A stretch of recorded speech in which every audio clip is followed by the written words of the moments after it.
Good morning, boys.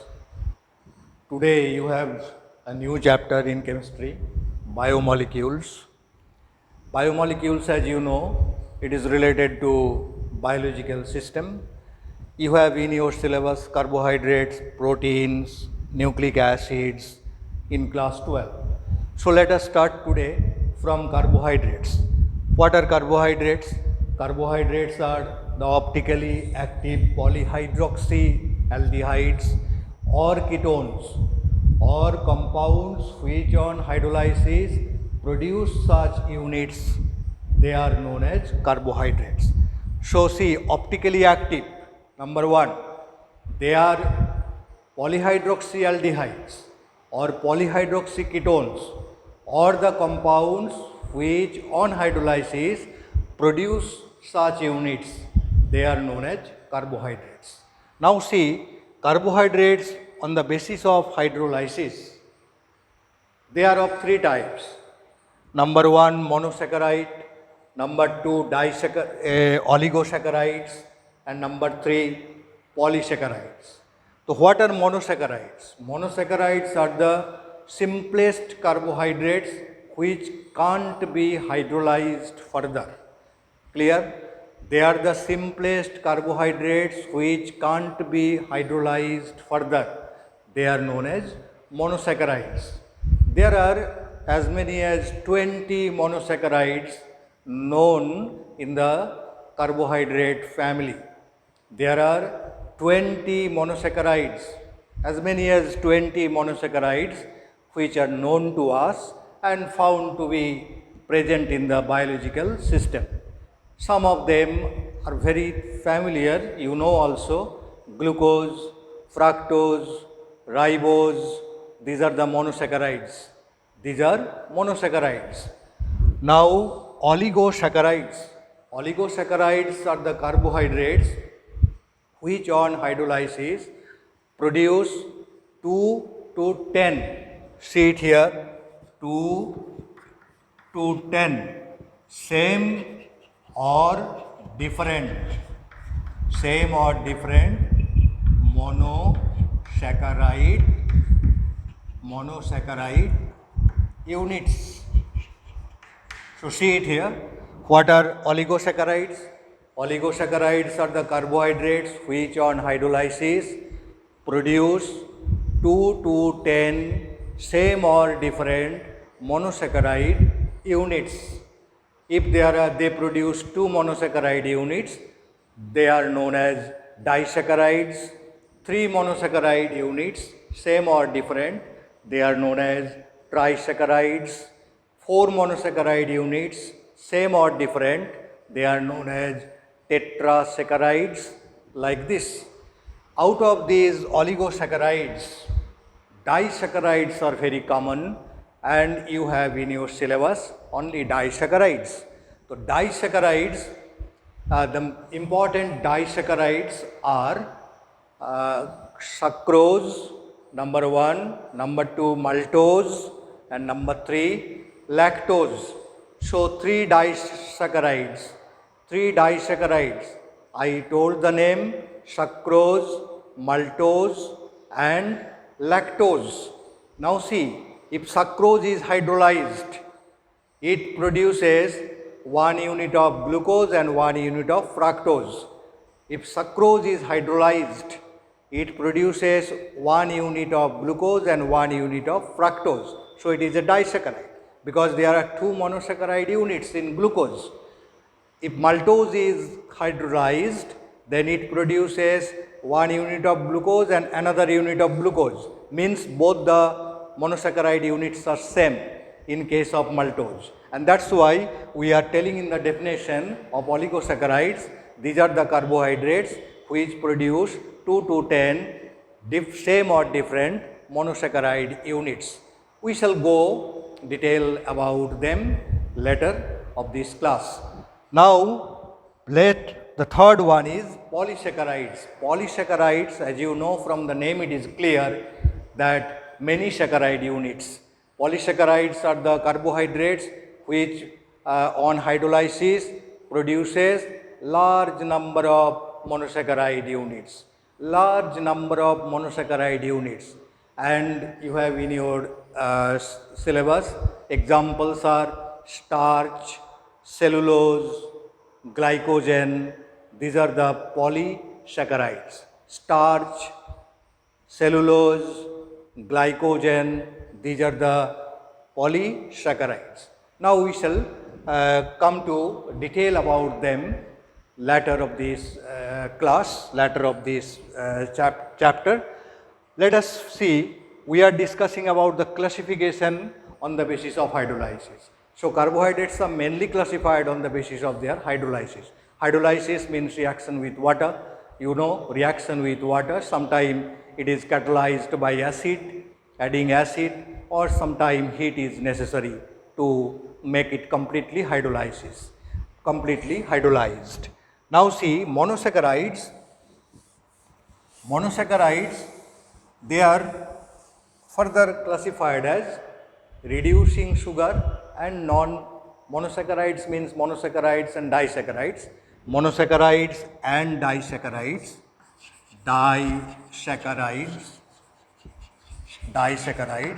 are further classified as reducing sugar and non-reducing sugar. Reducing sugar and non-reducing sugar. See, one more classification. Now one thing you see, the sugar term is there. Sugar term is there because they are sweet in nature. All the monosaccharides are sweet in nature, all the disaccharides are sweet in nature. So we say sugar. There is no other reason behind its name. The only name sugar means sweet in nature. Reducing sugar. The monosaccharides and disaccharides, they are further classified as reducing sugars and non-reducing sugars. Now let me tell about what is it.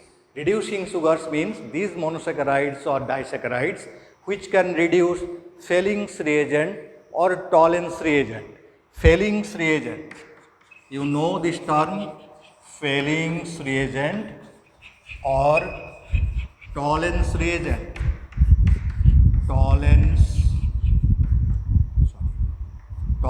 reagent. Fehling's reagent or Tollens reagent. What is Fehling's reagent? Fehling's reagent is a mixture of two solutions, Fehling solution 1 and Fehling solution 2. Fehling solution 1 is aqueous copper sulfate solution and Fehling solution 2 is alkaline solution of sodium potassium tartarate.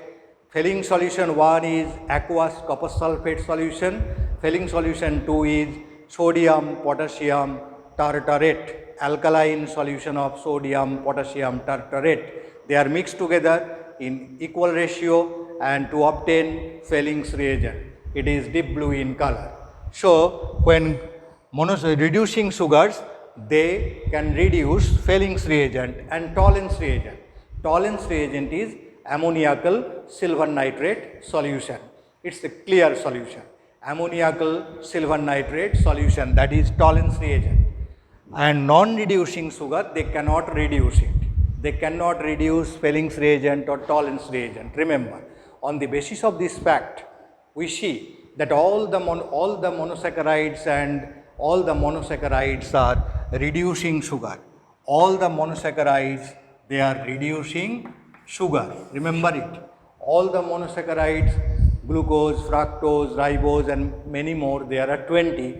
They are all reducing sugars because of their presence of free aldehydic and ketonic group. Because of the presence of their free aldehydic or ketonic group, they are reducing sugar. They can reduce Fehling's reagent or Tollens reagent. However, disaccharides, in case of disaccharides, all the disaccharides are not reducing sugar. Some are reducing sugar, some are non-reducing sugar. How can you understand it? In the disaccharides in which the two monosaccharide units are joined together through the carbonyl group, means carbonyl groups, you understand? Carbonyl group means aldehyde group or ketonic group. If the monosaccharide units are joined together, bonded together through the carbonyl groups, then such a disaccharide will be non-reducing in nature. As we, in case of sucrose, we find it, sucrose.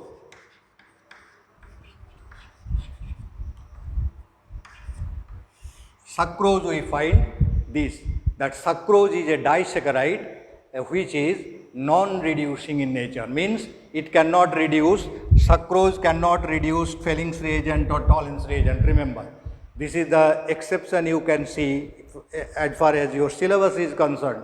You have to keep it in your memory that there is one disaccharide which is non-reducing.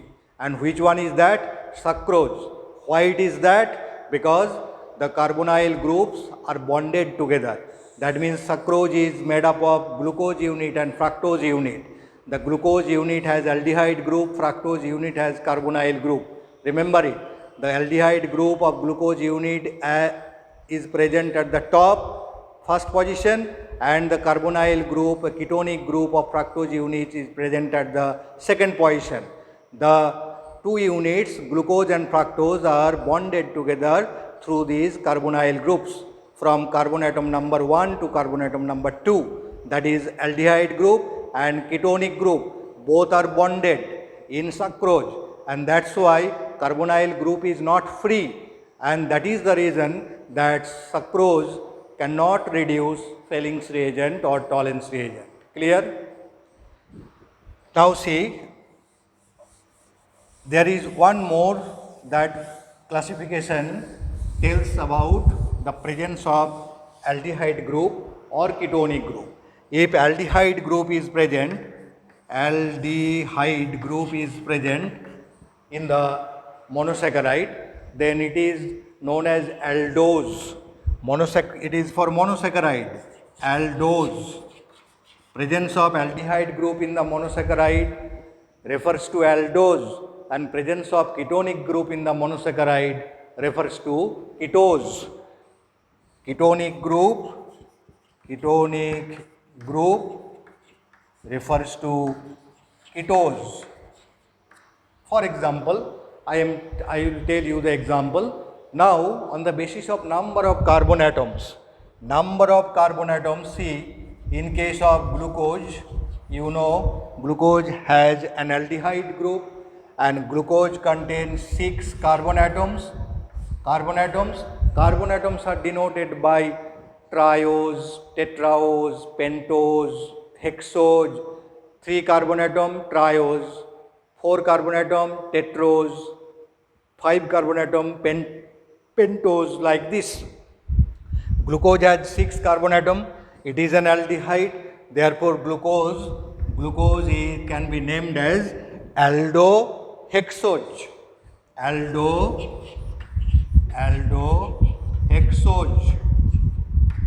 Aldohexose. So glucose is an aldohexose. Similarly, in case of fructose, it also contains 6 carbon atom, but its carbonyl group is ketonic group. Fructose contains 6 carbon atoms and its carbonyl group is ketonic group. Therefore, fructose can be named as ketohexose.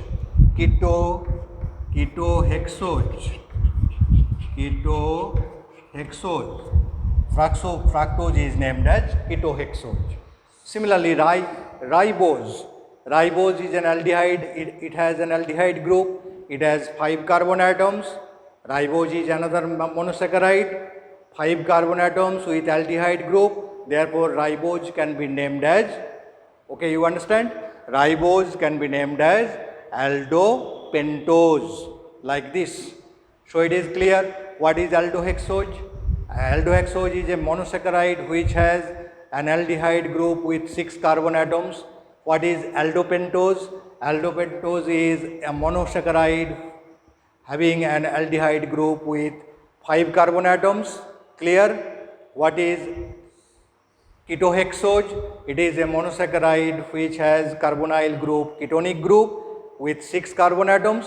Clear? Now come to our preparation of glucose.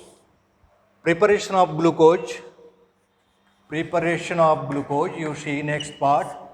Glucose can be obtained by the hydrolysis of cane sugar.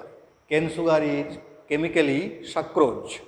So glucose can be obtained by the hydrolysis of cane sugar, C12H22O11. This is cane sugar.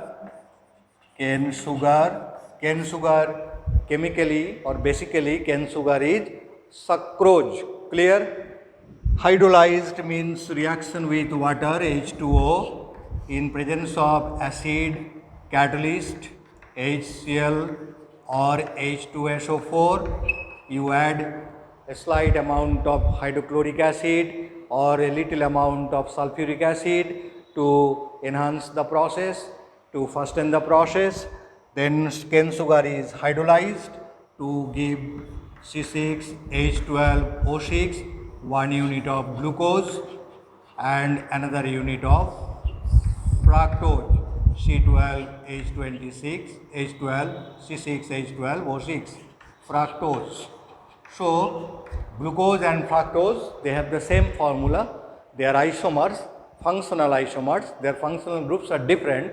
Glucose aldehyde group and fructose ketonic group. Aldehyde group of glucose is present at C1 and ketonic group of fructose is present at C2. Clear? Now this is the preparation of glucose. Preparation of glucose. Number 2, glucose can be prepared from starch by hydrolysis. Starch is a very big source of glucose. Commercially, we obtain glucose from starch. So starch is a big source. Starch can be written as C6H10O5 whole N because it's a polymer, you know. Starch is a polysaccharide, so therefore it has many monosaccharide units in its constitution. Therefore, it is a polymer. That's why we are writing the formula here. C6H10O5 whole N.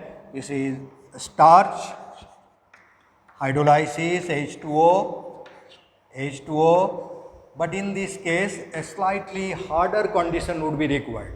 Slightly harder condition would be required to hydrolyze starch because there are many monosaccharide units and they are interlinked through bonds. So, a harder condition would be required.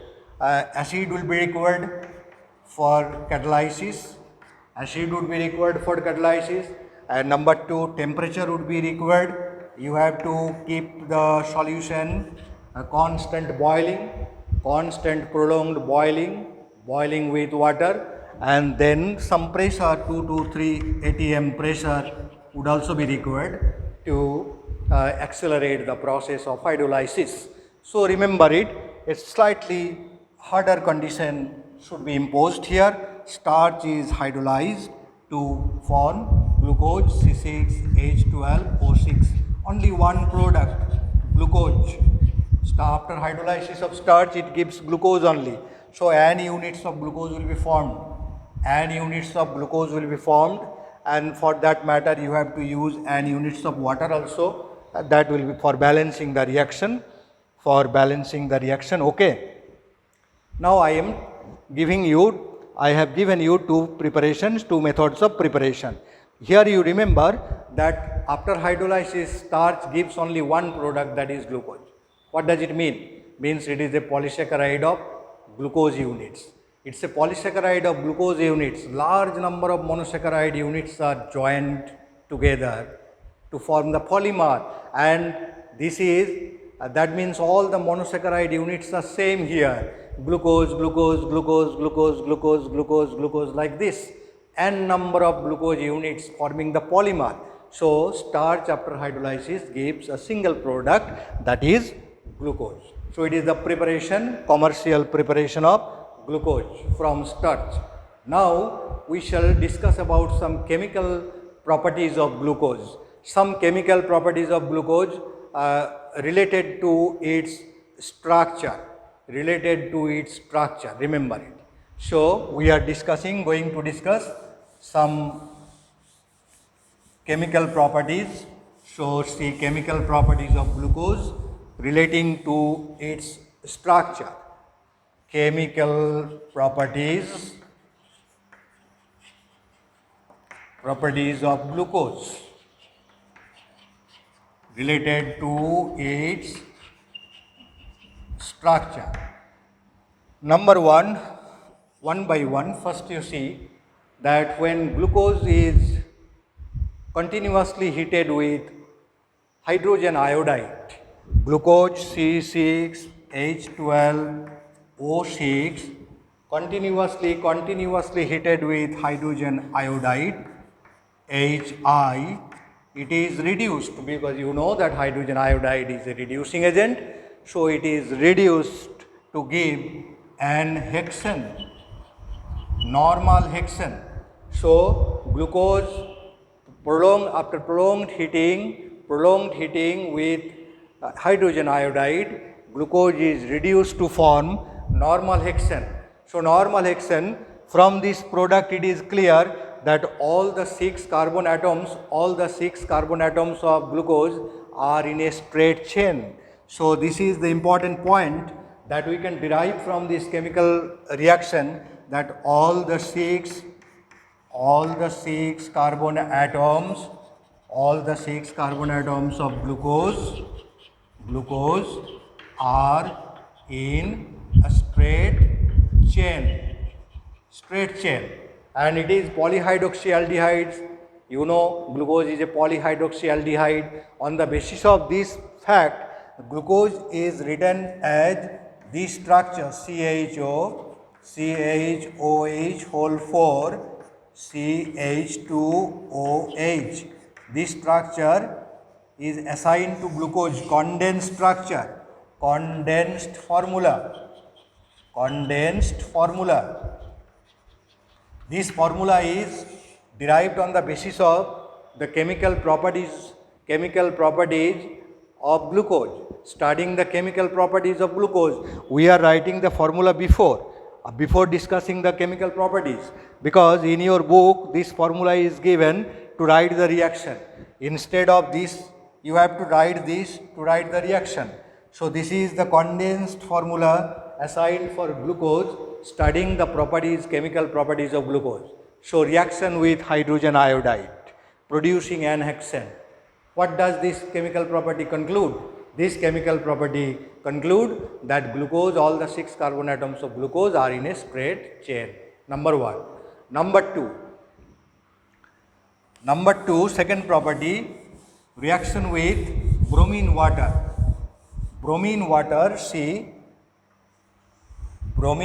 is a mild oxidizing agent. And it can oxidize aldehyde group, because aldehyde group is easily oxidizable. So when it is treated with bromine water, glucose, this aldehyde group is oxidized to acid group, CHOH whole 4 CH2OH. This product is obtained. Its name is gluconic acid. What is the name? Gluconic acid. So when glucose is oxidized with bromine water, it gives gluconic acid. This concludes that the carbonyl group of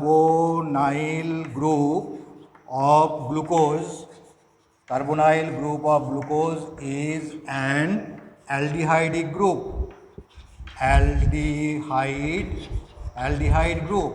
This is the conclusion that we obtain from the second property. Third property is reaction of glucose with acetic anhydride. CH3CO whole 2O. This is acetic anhydride.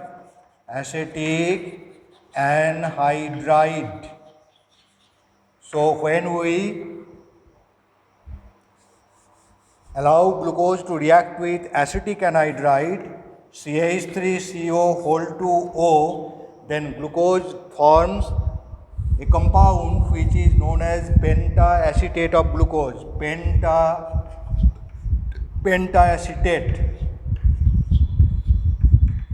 whole 4 CH2O CO CH3. Its name is pentaacetate. Pentaacetate of glucose. So when glucose is treated with acetic anhydride, it forms pentaacetate of glucose. See, this OH, there are 4 OH and 1 H, 5 OH. So 5 OH group reacts with acetic anhydride. 5 OH group reacts with acetic anhydride. So it forms pentaacetate of glucose. This reaction concludes that there are 5 hydroxyl groups in glucose. This reaction concludes that there are 5 hydroxyl groups in glucose. So every reaction has a conclusion. Remember it. Every reaction has a conclusion. Now we have discussed up to reaction number 3. Now come to reaction number 4. Reaction number 4, see it here. Reaction number 4, reaction with NH2OH, hydroxyl amine and hydrocyanic acid. Characteristics reaction of carbonyl group. Hydroxyl amine or hydrocyanic acid, these reactions are characteristics reactions of carbonyl group. So when glucose is treated with hydroxylamine NH2OH, it forms oxime CH double bond NOH, then CHOH whole 4, CHOH whole 4, CH2OH. This is oxime, glucose oxime. Glucose oxime, and when it reacts with HCN, you can write down the side product. Side product is water H2O here. Side product in case of this is water. When you write the reaction with HCN, it is CHCNOH. See, this aldehyde group reacts, and then it is CHOH whole 4, CH2OH. This is cyanohydrin, glucose cyanohydrin.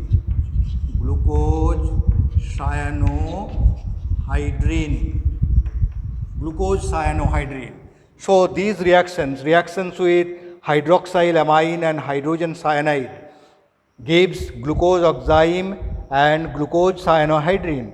These are addition product.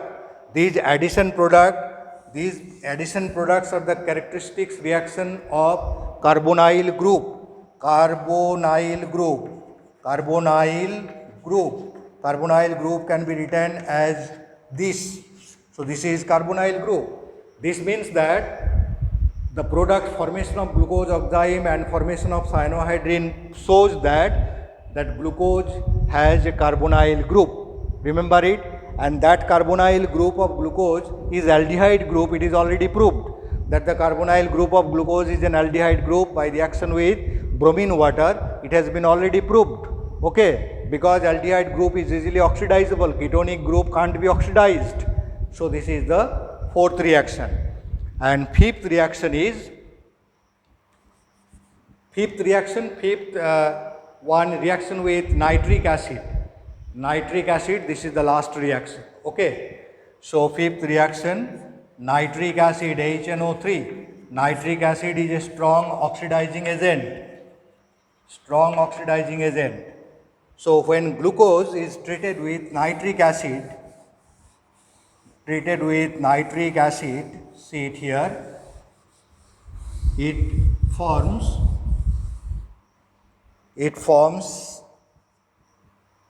saccharic acid, COOH. This acid is known as saccharic acid.